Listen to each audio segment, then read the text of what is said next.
Welcome to your daily dose of hope. I'm Phyllis Nichols, and I'm glad you're here. Ages ago, I picked up the book, The Courage to Start, A Guide to Running Your Life by John Bingham.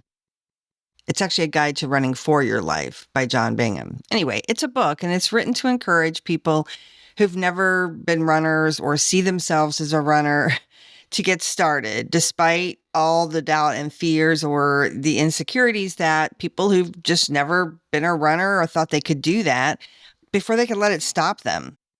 That's a really great title. And The Courage to Start is so perfect because it's the moment when you finally allow yourself to think that maybe I can do this. Maybe I can be a runner, or maybe I can be an artist or a writer or a person who travels the United States in a camper. Maybe I can be an entrepreneur or a healer or a doctor. Maybe I can go to law school. Maybe whatever, fill in the blank and fill in that phrase for yourself. There are cliches everywhere that around getting started and taking that first step. I've talked about many ways that we do that for ourselves, and those kinds of encouragement is really necessary because getting started can sometimes feel like the hardest part. So today I am focusing on starting now and perfecting later. Now, many of us were taught to wear our perfectionist tendencies like a badge of honor. After all, doing things perfectly, right?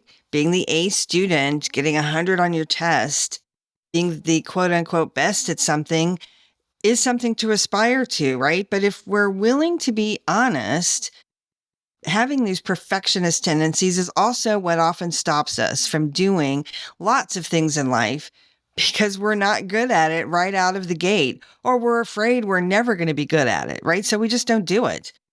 This podcast is an example of starting imperfectly, and I hope I'm getting better as I go, but I can promise you that not starting wouldn't have made me better. Thinking about it, planning it, preparing it, making lists, all of those things can feel like progress.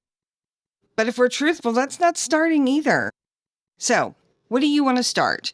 How can you take the first imperfect step today? That's what life's all about, after all, experiencing all kinds of things, trying something on and seeing how it fits, letting yourself experiment and practice and play. Psychologists tell us that hopeful people see possibilities. And that's important phrasing, right? Because possibilities, not perfect outcomes, not guaranteed results. Hopeful people see what could be possible, and that's a great place to start. What's possible? What's next? How can you start? Here's to a great day today and even better tomorrow. And remember, start now, perfect later. I promise it'll be okay.